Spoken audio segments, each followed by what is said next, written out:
У середині сакавіка мне пришла первая позва. У конце сакавіка мне пришла другая позва. Меня ў гэты час не было ў Беларусі, таму я не мог фізічна прысутнічаць на праходжанні медкамісіі. По прыезду ў Беларусь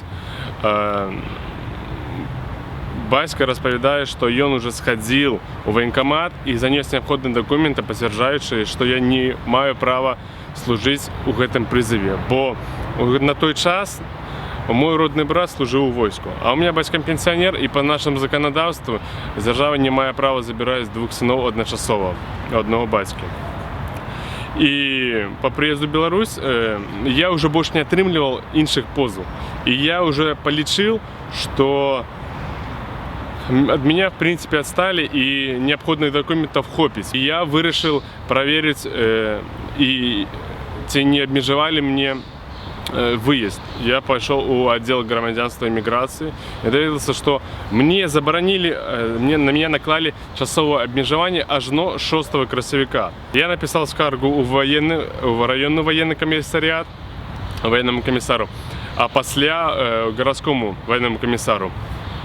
Зараз чакаю ад іх наступнай рэакцыі. Наша дзяржава і камісарыят вельмі жадалі мяне прыцягнуць да войска, што было бачна па іхняй рыторыкі военнага камісара, з якім я размаўляў асабіста, які ведаў пра мяне ўсю паднагодную, у якога ляжаў ліст на мяне з КДБ з маёй характарыстыкай з універсітэта. Пра мяне там усё ведалі і сказалі, што я давно уже под шапкой, и меня хочется выключить из всех процессов и не дать притягнуть мою активную студентскую деятельность.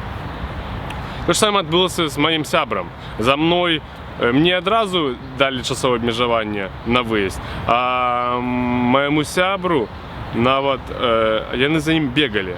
Он живе сам па-за Менскам, але ж і часова проживаю ў Менску. Так яны нават его на з'ёмнай кватэры знайшлі. І разам з участковым чалавекам у штатным яму ўручылі асабіста гэтую позву.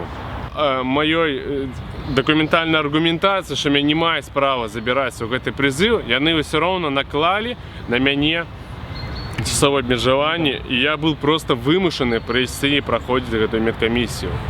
Прыйсці і з'явіцца. То бок у меня увогуле просто не было магчымасці. Над іншым маім знаёмым, маім сябрам, мы увогуле яго шукалі ў іншым горадзе і знайшлі на здымнай кватэры.